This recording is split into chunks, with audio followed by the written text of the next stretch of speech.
Votre témoignage qui est très clair et qui nous apporte une très grande lumière sur certains aspects de ce procès.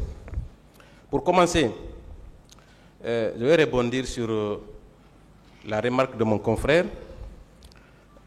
Est-ce que selon vous, c'est le manque de moyens seulement qui a empêché le dispositif qui avait été mis en place de fonctionner?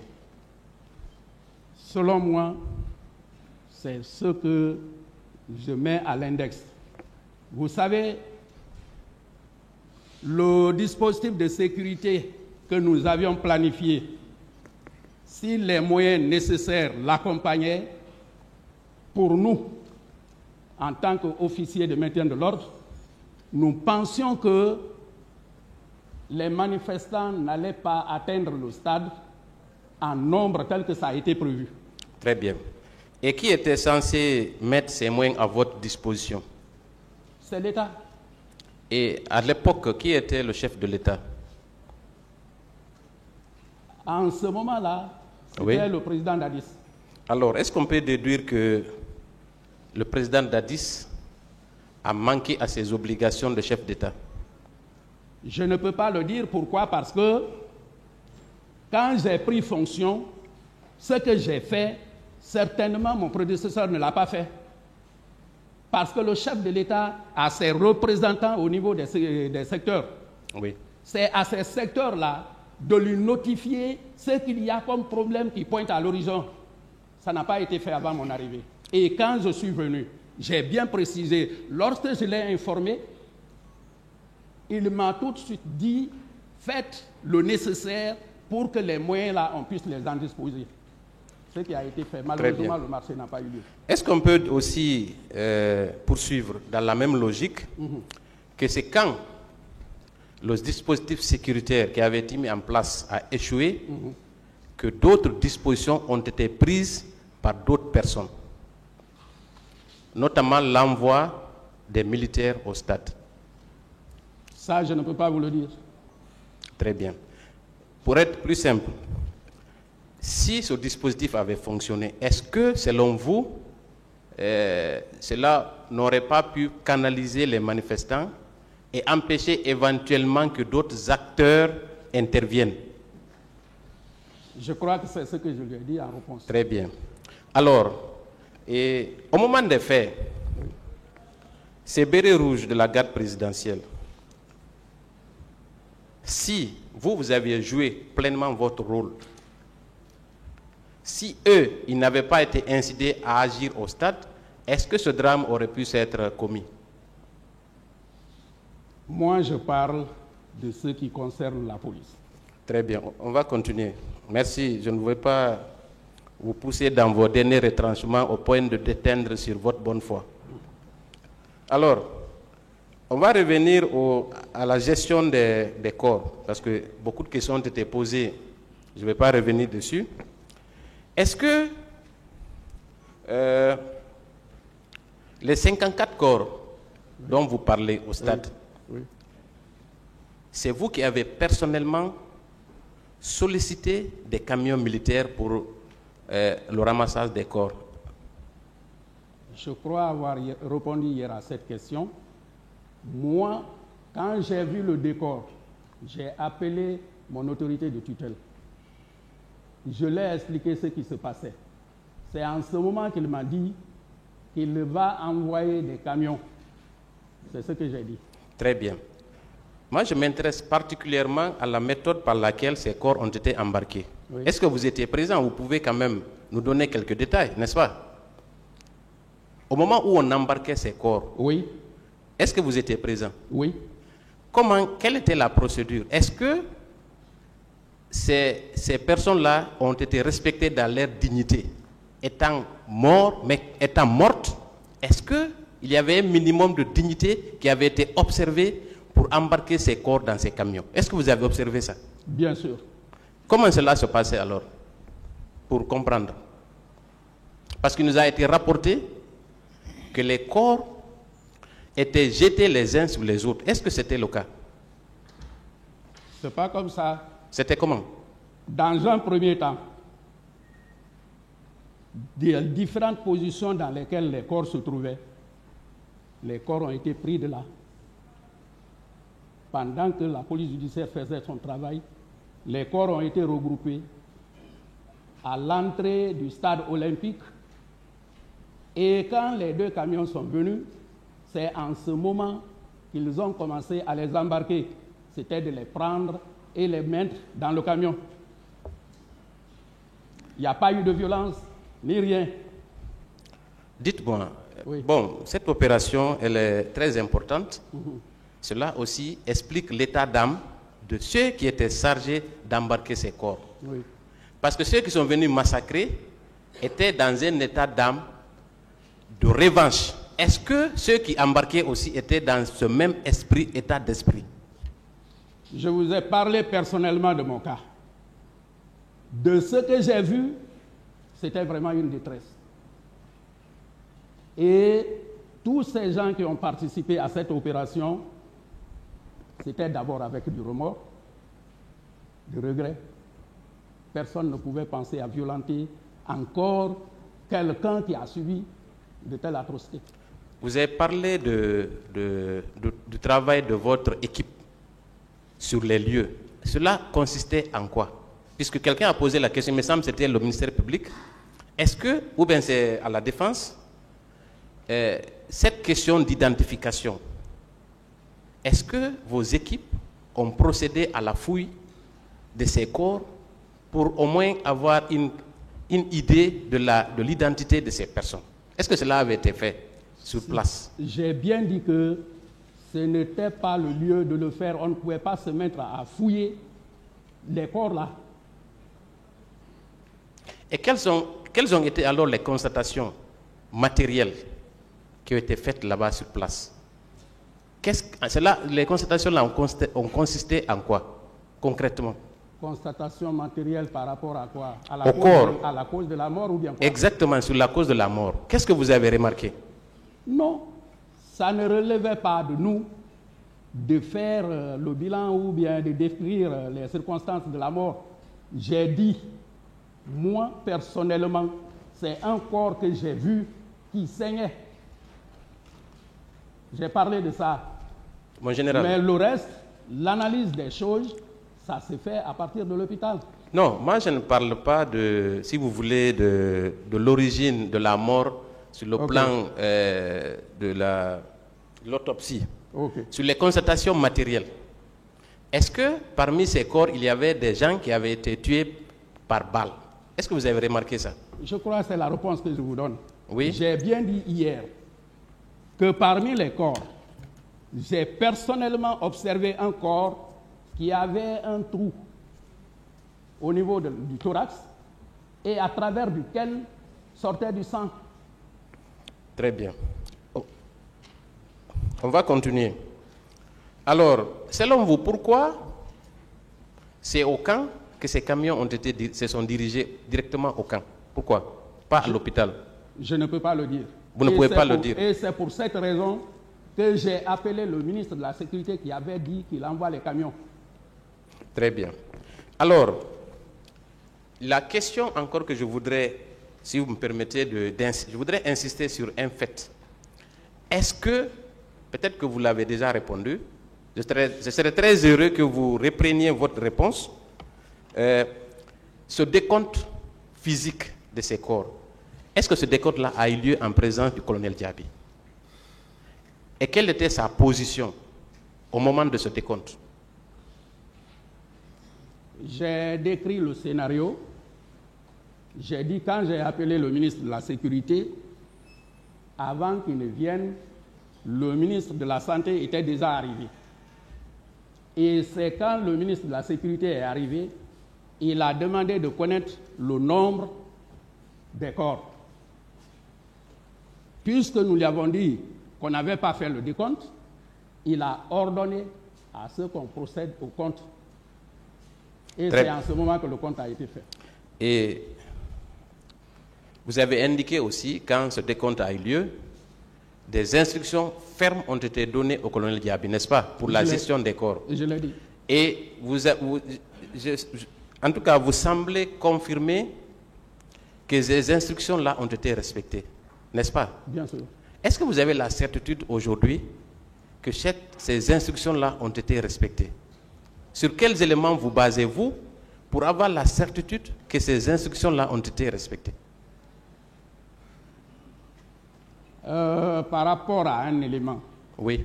moi je dis, dans la hiérarchie militaire, lorsque l'autorité supérieure ordonne,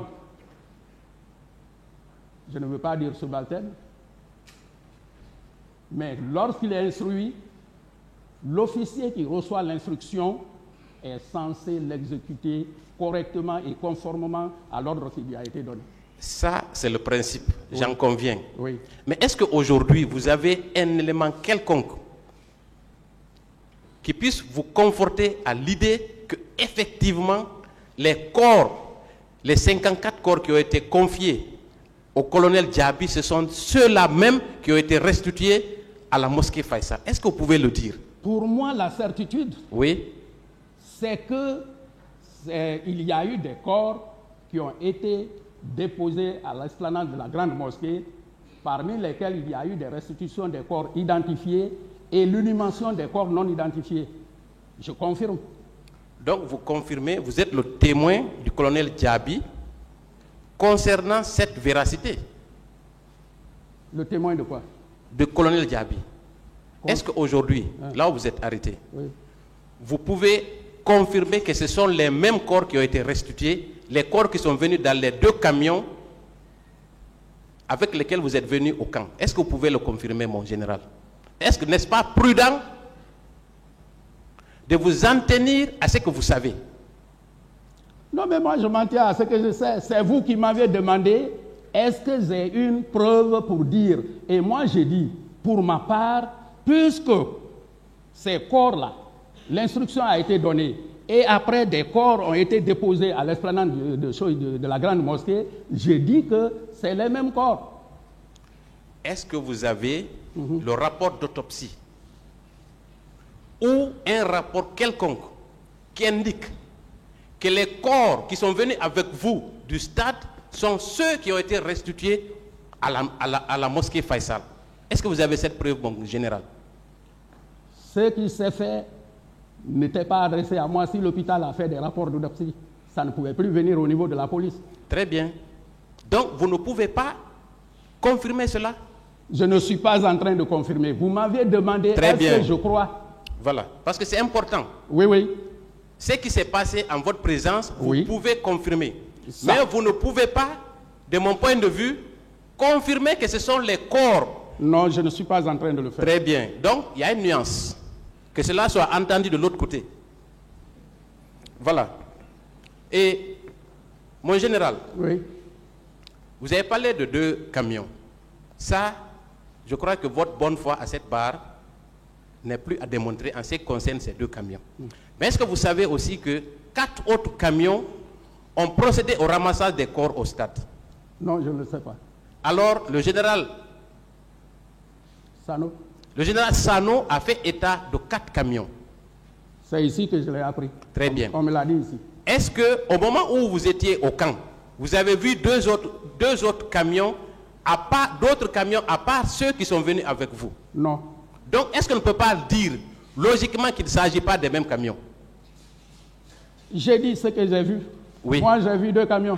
Très bien. Donc, à part ces 2 camions, il est fort possible qu'il y ait eu d'autres camions, oui ou non, étant donné l'immensité des dégâts qui ont été commis au stade. Ce n'est pas à moi de le confirmer. Je suis d'accord avec vous, mon général.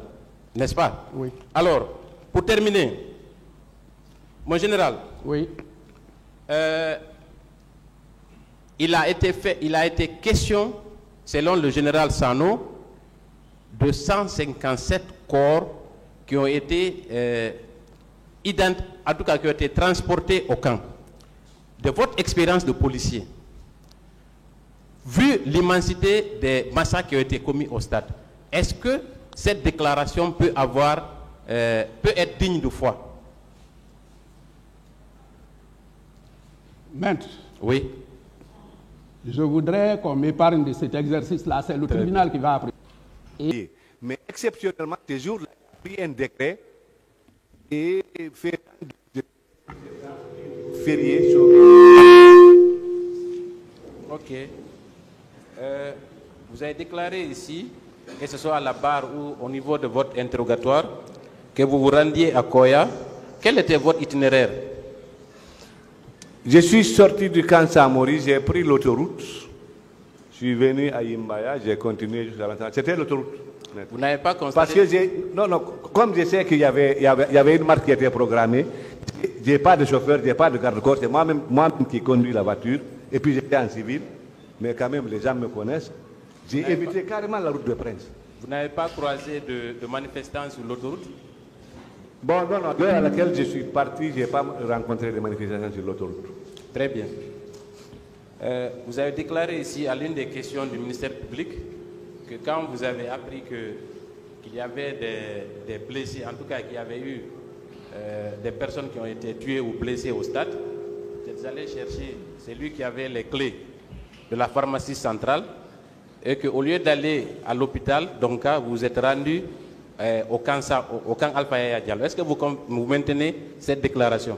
Non, pas au camp Alpha Yaya. Je suis allé prendre ma tenue au camp Samori, à la maison, pour me mettre en tenue militaire. J'étais en civil. Attendez, donc, quand vous avez pris Dr Abdraman à Taouya, vous avez dépassé l'hôpital Donka pour venir jusqu'au camp Samori pour vous habiller, c'est ça? Non, vous n'avez pas compris, maître. Éclairez-moi alors.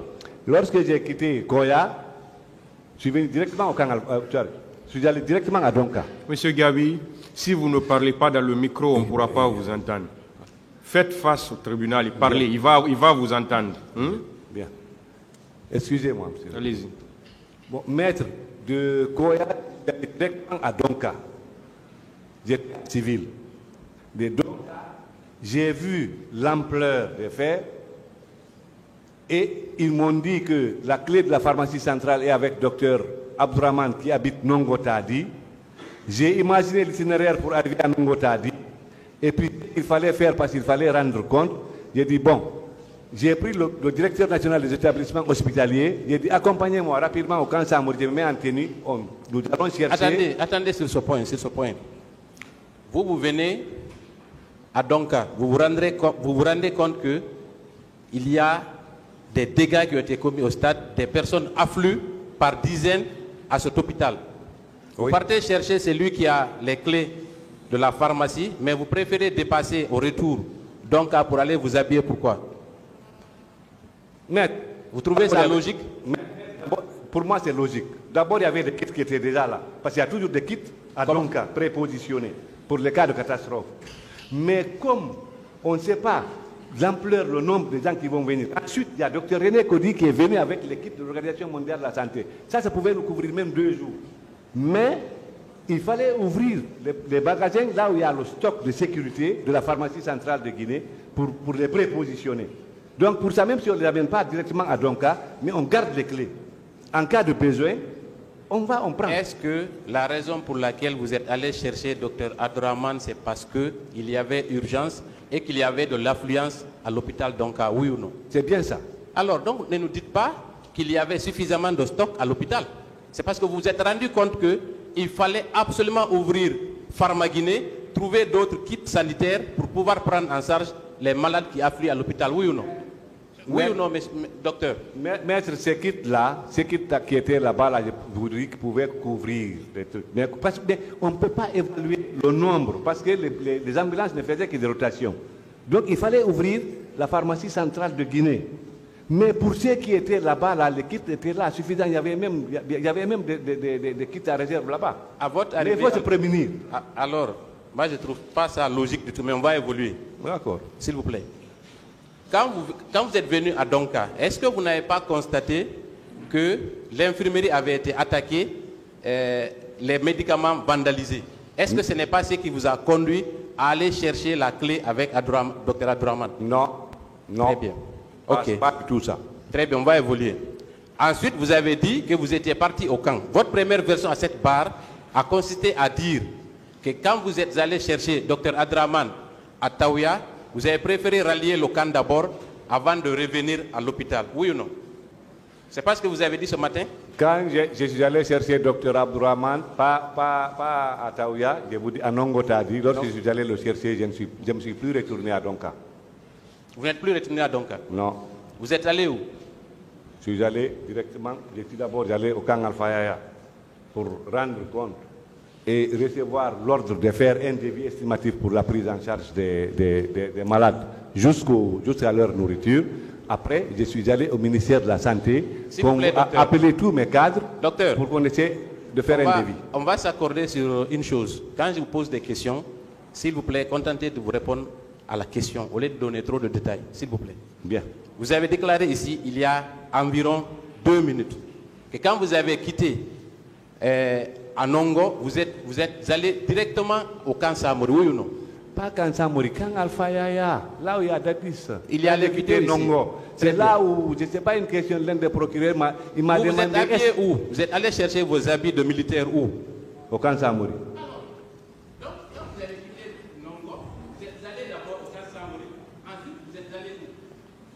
Il y a de la contradiction. Ah oui, oui. Vous savez, ça a duré la...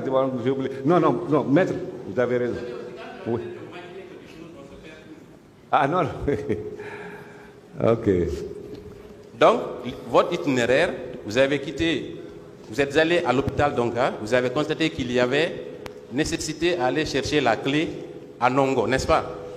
Quand vous êtes allé chercher Dr Abdourahmane, au lieu de venir à Donka prendre des dispositions pratiques, vous êtes allé au camp Samori pour vous habiller, oui ou non? Justement, maître, je vous dis, de Donka, je suis arrivé à Donka, j'étais en civil. J'ai pris là-bas Dr Cheikh Kondé, qui connaissait chez Dr Abdourahmane. J'ai pris ma voiture, parce que je n'avais pas de chauffeur, c'est maman qui la conduisait à partir de Donka. J'ai pris Dr Cheikh Kondé. Nous sommes allés au camp Samori. Je me suis mis en tenue militaire. On s'est retourné, nous sommes partis à Nongotadi prendre Dr Abdourahmane et arrivé à hauteur du camp Alfayaya, comme mon chauffeur, je l'avais déjà appelé, il était déjà là, je me suis garé, j'ai dit à mon chauffeur de conduire Dr Cheikh Kondé Abdourahmane directement à la Pharma Guinée pour faire le nécessaire et moi je suis descendu pour rendre compte. Docteur Diaby, s'il vous plaît, quand vous avez quitté le camp Samori, où vous êtes rendu? S'il vous plaît. Lorsque j'ai quitté le camp Samori avec Dr Cheikh Kondé, nous sommes partis à Nongotadi. Attendez, il faut qu'on se comprenne. Il y a encore une minute, je vais vous rappeler. Vous avez dit ici, quand on vous a appelé, vous partiez à Koya. Quand on vous a appelé au téléphone par Dr Sik, si je ne me trompe, vous êtes venu à Donka, vous avez constaté l'ampleur des dégâts. Vous avez pris un de vos collègues, vous êtes allé à Nongotadi, oui ou non? J'ai pris un de mes collègues qui en rapportant de Dr Cheikh Kondé, il peut venir ici témoigner. De là, nous sommes venus au camp Samori, je me suis changé, et puis nous sommes partis à Nongotadi. Donc vous avez quitté Donka, vous êtes allé d'abord au camp Samori. Oui. Ensuite, vous êtes passé devant Donka pour aller chercher la clé. Oui. Alors, quand vous êtes allé chercher Dr Abdourahmane, vous avez dit que vous avez rallié immédiatement le camp, n'est-ce pas, le camp Alfaya, cette fois-ci, pour aller rencontrer le président, oui ou non? Oui. Alors, la question qui était de savoir, est-ce qu'il n'était pas plus indiqué pour vous de venir d'abord constater, en tout cas vous inquiéter de la situation des malades qui étaient à Donka, que d'aller rallier au camp? Quel était le motif? Quel était l'objectif affiché? C'était quoi le problème? Quel était le but d'aller voir le président Dadis? C'était quoi l'objectif? L'objectif de voir le président Dadis, c'est pour aller lui demander les moyens. Attendez, vous avez déclaré tout de suite encore que vous aviez au moins 2 jours que les kits qui étaient à l'hôpital, avant même que la pharmacie centrale n'ouvre, que vous aviez la possibilité, qu'il y avait la possibilité de prendre en charge les malades pendant 2 jours, oui ou non? Oui. Alors, donc, cela ne s'explique pas pourquoi vous êtes allé directement au camp. Maître. Toutes les raisons qui vous ont conduit au camp, mon colonel. Maître, lorsque je suis venu à Donka et lorsque j'ai quitté Donka, les malades les blessés ne faisaient que venir. Je ne sais pas quand ça allait tarder. Donc, il ne faut pas attendre parce qu'il y a des kits prépositionnés, il y a des trucs là pour ça, pour chercher à trouver les moyens. Il faut que je parte lui rendre compte au président qu'il y a eu des atrocités là-bas. Il faut que je lui dise, attention, il va falloir que vous nous trouviez des moyens pour la prise en charge de ces patients. D'abord, ne serait-ce que la nourriture. Parce que les gens là, ce n'est pas le kit là qu'ils vont quand même. Excusez-moi, mon colonel. Est-ce que vous n'êtes pas allé au camp pour aller prendre des directives auprès du président Dadis? Non. Est-ce que vous n'êtes pas allé au camp pour qu'ils vous disent ce que vous devez faire des éventuels corps qui seraient venus à l'hôpital Donka? Non. Très bien, on va continuer. Non. Très bien. À votre retour à l'hôpital Donka, est-ce que vous êtes rentré à la scène de l'hôpital ou bien vous êtes limité au niveau de la réception? Lorsque j'ai quitté Alpha Yaya, oui. Lorsque j'ai quitté chez le président Dadis, oui. Je ne suis même pas rentré à Donka. J'ai continué directement au ministère de la Santé pour appeler mes cadres pour faire le devis estimatif. Hein, les devis estimatifs de quoi? Et pour la prise en charge des blessés. Et vous quittez l'hôpital, vous partez chercher une clé pour aller ouvrir le magasin central, vous ne vous préoccupez plus de cette pharmacie centrale, vous partez prendre des directives chez le président Dadis et vous continuez au camp Samouri, au département, au ministère de la Santé, pour aller évaluer quoi? Pour aller évaluer, pour aller faire un devis pour la prise en charge des malades. Mais le devis là devait se faire comment? Puisque vous n'étiez plus à l'hôpital, vous n'avez pas constaté l'ampleur. Mais les médecins sont là-bas. Docteur Sekondi, le directeur national des établissements hospitaliers est là. Tous les professeurs sont là-bas. Très bien. Nous sommes en communication avec eux. Très bien. C'est eux qui savent au fur chaque heure, ils nous disent il y a tel nombre, il y a tel nombre. Et après, c'est quoi? Après le triage, il y a ça, il y a telle fracture, il y a tel nombre de ceci, tel nombre de cela. Donc, si on résume... Et puis, mais ce n'est pas moi qui faisais le travail. Oui, je le faisais faire. D'accord, j'ai compris ça. Bon. Quand vous êtes venu à l'hôpital Donka une première fois, est-ce que vous êtes revenu le même jour à l'hôpital ou ce n'est que le lendemain? Non, le lendemain seulement je suis revenu. Vous n'êtes plus revenu? Non. Très bien. Est-ce qu'à votre arrivée, pour la première fois à l'hôpital Donka, vous n'avez pas constaté de militaires dans les alentours? C'était à quelle heure d'ailleurs? C'était vers 11h, entre 11h midi. Je n'ai pas bien regardé l'heure parce que moi je n'aime pas tellement porter montre, mais c'était midi, 11h, midi 30, quelque chose comme ça. Mais je n'ai pas vu de militaires quand même. Je n'ai pas vu de militaires. Très bien, parce que nous avons des... Le 28 septembre, non. Nous avons des témoignages contraires à votre déclaration ici, puisque à votre arrivée à l'hôpital Donka, vous êtes venu d'abord avec des militaires. C'était en présence aussi des milices.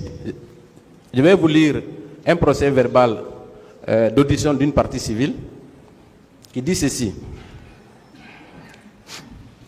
Aux environs de 17 h, un groupe d'agents munis d'armes blanches est entré dans l'hôpital Donka et nous a sommés de sortir pour nous tuer, mais les femmes se sont opposées. Ensuite, c'est dans cette situation que le ministre de la Santé d'alors, Abdoulaye Chérif Diaby, est arrivé et s'est mis non seulement à nous injurier, mais aussi s'est mis à donner des coups de pied aux patients en déclarant « Nous allons vous tuer tous ». La référence, s'il vous plaît, maître. C'est le procès verbal de M. Mamadou Dioul de Diallo en date du 21 novembre 2012, à la page 2. Qu'est-ce que vous en dites, mon colonel? Maître, je crois qu'on m'avait déjà posé cette question. Je vous dis que ça c'est pas vrai. Lorsque j'ai quitté Donka pour la première fois pour aller chercher le docteur Abdraman, je ne suis plus revenu à Donka. Diallo Mamadou Siré, le procès verbal date du 4 janvier 2013. Vous déclarez ceci. À la deuxième page, j'ai vu également le ministre Diaby qui nous a rejoints au service des urgences. Est-ce que le jour que vous êtes arrivé à Donka, vous êtes rentré aux urgences? Lorsque je suis arrivé à Donka, aux environs de 11h, 11h30, midi, là, j'ai pointé directement au service des urgences. Je ne suis même pas arrivé dans les salles d'hospitalisation. Cette partie Parce que civile, tous les blessés, tous les trucs étaient concentrés au service des urgences. Cette partie civile était justement aux urgences. Elle déclare ceci. J'ai vu également le ministre Diaby qui nous a rejoints au service des urgences. Il nous a rendus responsables de ce qui était arrivé en nous disant que personne ne va nous soigner. Il a même donné un coup de pied à un jeune blessé. c'est le énième procès verbal qui vous pointe du doigt. Qu'est-ce que vous en pensez, mon colonel? Pas vrai, maître. Très bien. Ils viendront. Vous avez dit que vous n'avez pas constaté la présence d'un quelconque militaire à l'enceinte de l'hôpital. Non. Où se situe la pharmacie de l'hôpital Donka? Sur graphique. Où se situe la pharmacie? C'est à la rentrée.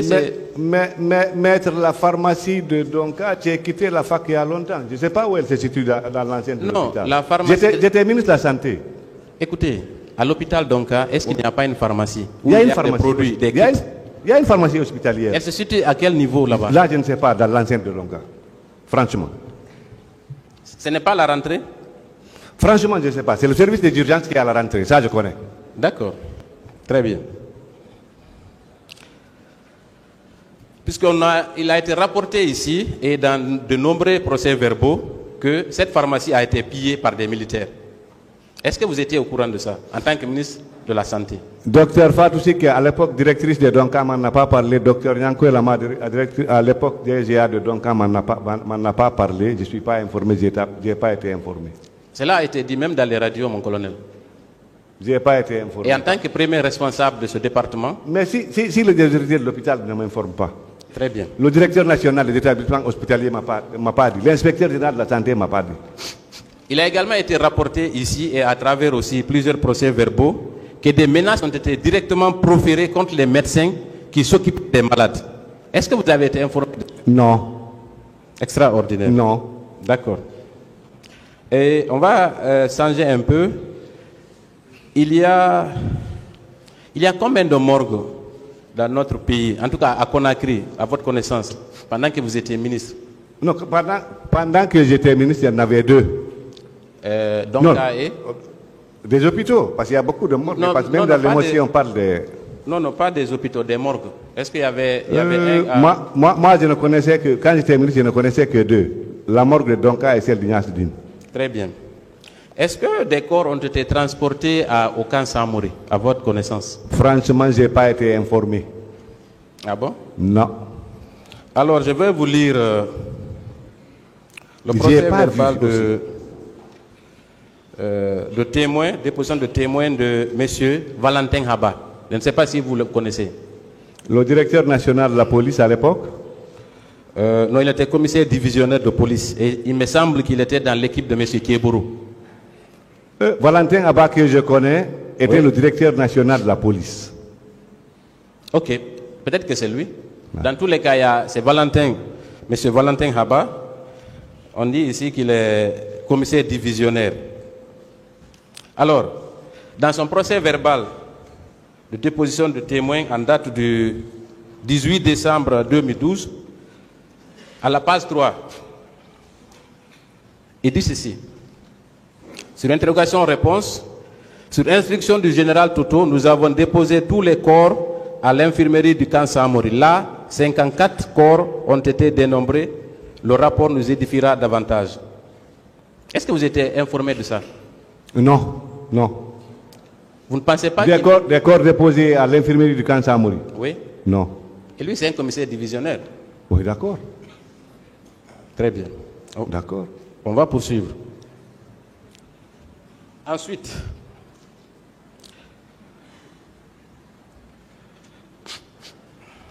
est-ce qu'au moment où vous étiez ministre de la Santé, pendant les événements du 28 septembre, est-ce que vous avez pris des dispositions pratiques pour préserver les corps qui ont été transportés dans les différentes morgues de Conakry? Oui, on a donné tous les moyens aux médecins légistes pour s'occuper des corps. Très bien. Et est-ce que ces morgues-là étaient accessibles à tous? Les morgues étaient... Je crois que les morgues étaient accessibles. Non. Je vous ai dit que j'ai confié la gestion des morgues aux médecins légistes. Non, ce que je veux dire, pour le cas particulier, spécifique des personnes qui ont été tuées au stade, est-ce que leurs corps qui étaient conservés dans ces différentes morgues étaient accessibles à tous? Bon, là, franchement, là, il faut qu'on demande au professeur Hassan Ba qui gérait ces corps. Mais vous ne pouvez pas toujours dire professeur Hassan, c'est vous le ministre, mon colonel. Mais maître, j'ai commis quelqu'un à cette tâche-là. J'ai commis quelqu'un à cette tâche. Vous ne pouvez pas esquiver toutes les questions et rendre quelqu'un responsable. Assumez votre responsabilité, mon colonel. Maître, le professeur Hassan Bavi, il est là. Est-ce qu'il était possible d'accéder à ces morgues sans que vous ne soyez informé? Bien sûr. Bien Ah sûr. bon? Par qui? On ne m'informe pas comme quoi on vient à la morgue. Donc vous n'étiez pas le ministre de la Santé? J'étais le ministre de la Santé. Ah non. Si pour des faits aussi graves, où une centaine de personnes ont été tuées, ces corps-là qui devaient être autopsiés avant d'être rendus aux familles, que quiconque pouvait accéder à ces corps, c'est qu'il y a un problème. Maître, nous sommes tous en Guinée. Nous connaissons ici le problème des autopsies. Il faut généralement une requête pour faire l'autopsie en Guinée. Moi, à mon temps, et je crois que jusqu'à maintenant, l'administration de la morgue a une administration. D'ailleurs, elle est presque semi-autonome. Elle est gérée par une société. Si vous faites attention, là, chaque fois leur corbière passe, vous voyez, c'est écrit Silar ou quelque chose comme ça. Donc, quand les corps sont là-bas, on leur confie aux médecins légistes. Mon colonel, est-ce que alors, si aujourd'hui, on affirme et on soutient que des corps ont été subtilisés aux différentes morgues, est-ce que c'est plausible? Maître, je vous dis que je n'infirme pas. Est-ce que c'est une possibilité? Je ne dis pas que c'est, pour le moment, je ne dis pas que c'est vous qui avez ordonné qu'on les subtilise. Mais est-ce que c'est une éventualité? Je vous ai dit oui ou non? Non, je vous ai dit que peut-être c'est possible. Très bien. Mais bon, on m'a posé, quand j'en ai entendu parler, j'ai demandé est-ce que les portes ont été défoncées? Non. Est-ce que les fenêtres ont été défoncées? Non. Est-ce que les chambres froides ont été défoncées? Non. Il y a toujours une équipe de garde. 24 heures sur 24. C'est l'équipe qui se relaie. Alors comment les corps sont sortis? C'est là mon problème, moi aussi. Plusieurs corps ont été subtilisés dans les différentes morgues pour des fosses communes. Qu'est-ce que vous en pensez? Là, franchement, je ne sais pas. Très bien. Mais vous reconnaissez quand même que c'est vous qui étiez le chef de département? J'étais ministre de la Santé, oui. Très bien. Donc, indirectement responsable, en tout cas, de la gestion des morgues. Ah non, je ne suis pas d'accord pour ça, maître. À qui on doit rendre compte de la gestion des morgues? À qui on doit... Je vous ai dit que d'abord, les morgues là sont gérées par une société. S'il vous plaît, mon colonel, vous savez, administrativement, je pense que les morgues et tout ce qui est sanitaire ou les hôpitaux relèvent de votre compétence, oui ou non? Oui, n'est-ce pas? Oui, oui. Alors, donc, vous ne pouvez pas vous soustraire de cette responsabilité. La question qui se pose, c'est à quelle hauteur vous êtes impliqué dans la disparition de ces corps? Maître, si on me dit qu'il y a des corps qui ont disparu, oui. Je dis je ne confirme pas, je n'infirme pas. C'est pour ça que j'ai posé la question, est-ce qu'il y a eu des portes cassées? Alors comment ces corps-là ont quitté la morgue? Alors qu'il y a des équipes de garde permanemment. Très bien. Il y a des registres de garde même. C'est bon, hein? D'autres questions? Voilà, je vais poursuivre. Est-ce qu'avant le 28 septembre, il y avait d'autres corps qui étaient conservés dans ces morgues? Est-ce que des familles ont eu accès à certains corps pendant cette période? Non, là, maître, là franchement, je ne sais pas. Je crois que donc vous n'étiez au courant de rien alors? Je crois que c'est une morgue, il y a toujours des corps. Mais... D'autres questions? Monsieur le Président, je voudrais poursuivre sur... vous avez déclaré à l'une des questions du ministère public... Monsieur Gabi, faites face au tribunal. Que après le 28 septembre, c'est seulement le 30 que vous vous êtes rendu à Donka, n'est-ce pas? Après le 28 septembre, le 29 septembre, j'étais à Donka. C'est ce jour même que j'ai installé le comité de crise. Quand vous avez installé le comité de crise, est-ce que vous avez rencontré certaines personnes qui étaient blessées ou alitées dans cet hôpital? Oui, on est passé au 4e étage en service neurochirurgie avec les trucs, avec le comité de crise. Est-ce que ce n'est pas à cette occasion que vous avez proféré des injures et donné des coups de pied à certains patients? Non, maître. Déjà, ils sont hospitalisés. Je suis médecin, je suis clinicien et puis je ne suis pas seul. Je suis avec des professeurs qui m'ont enseigné. Je ne peux pas insulter des malades. Mon éducation ne me permet pas, même, en dehors même de mon métier. Au 30 septembre, vous vous êtes rendu à l'hôpital Donka en compagnie, semble-t-il, si je ne m'abuse, du président Dadis et, je crois, de M. Blaise Compaoré. Est-ce que c'est exact? Bon, oui, oui. Et au cours de cette visite, vous avez mis en scène une des victimes, n'est-ce pas? Nous avons mis en scène une des victimes. Est-ce que ce n'était pas une mise en scène? Une mise en scène d'une des victimes? Oui. Ah non. Alors pourquoi vous avez accepté que cette victime dise, et le médecin qui avait été interviewé, que tous ceux qui sont morts étaient de la bousculade? Pourquoi? Quoi? Pardon, maître? Il avait été dit au cours de cet entretien, en tout cas le reportage qui est passé à la RTG, que ceux qui sont morts au stade l'ont été parce qu'il y avait une bousculade. C'est moi qui l'ai dit, qui ai dit ça, pardon, je m'excuse, je ne dois pas vous poser de questions, mais je n'ai pas bien... Mais ça a été dit par celui que vous avez interrogé. Mais moi, je ne suis pas journaliste pour interroger quelqu'un, maître. Non. Le patient qui était dans la salle, à l'une des questions du journaliste, a dit que d'abord ils étaient bien traités, ça c'était une mise en scène, même si elle est insidieuse, et ensuite que ceux qui sont morts au stade n'ont été du fait d'une bousculade. Pourquoi vous avez accepté que de telles informations soient portées à la connaissance du public? Maître, quand le journaliste pose une question au malade, que c'est le ministre de la Santé est-ce que le but de cette visite n'était pas de dissimuler ce qui s'était réellement passé? Bon, moi je crois que non. Moi, comme j'ai vu l'ampleur des dégâts, j'ai tenu à ce que le président même vienne voir. D'abord, c'est reste que pour me sécuriser par rapport au montant que je lui ai demandé pour la prise en charge de ces malades. Ensuite, il y avait le président Compaoré qui était le facilitateur. Il fallait que je présente les malades. Est-ce que quand les caméras sont parties, quand vous avez fini votre tour de lit avec les caméras, est-ce que vous n'avez pas été interpellé par un patient hors caméra? Moi, non.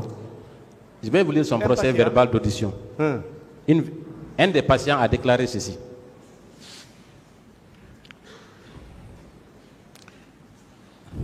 Alors que tous les patients étaient occupés aux soins, le ministre de la Santé, Diaby, est rentré précipitamment en administrant des coups de pied à certains blessés en les injuriant. Il disait ceci: on va vous tuer tous, vous êtes des maudits, des bâtards. Vous voulez saboter notre pouvoir, mais vous allez voir. Est-ce que vous n'avez pas dit ça à un patient? Je n'ai jamais dit ça à un patient, maître.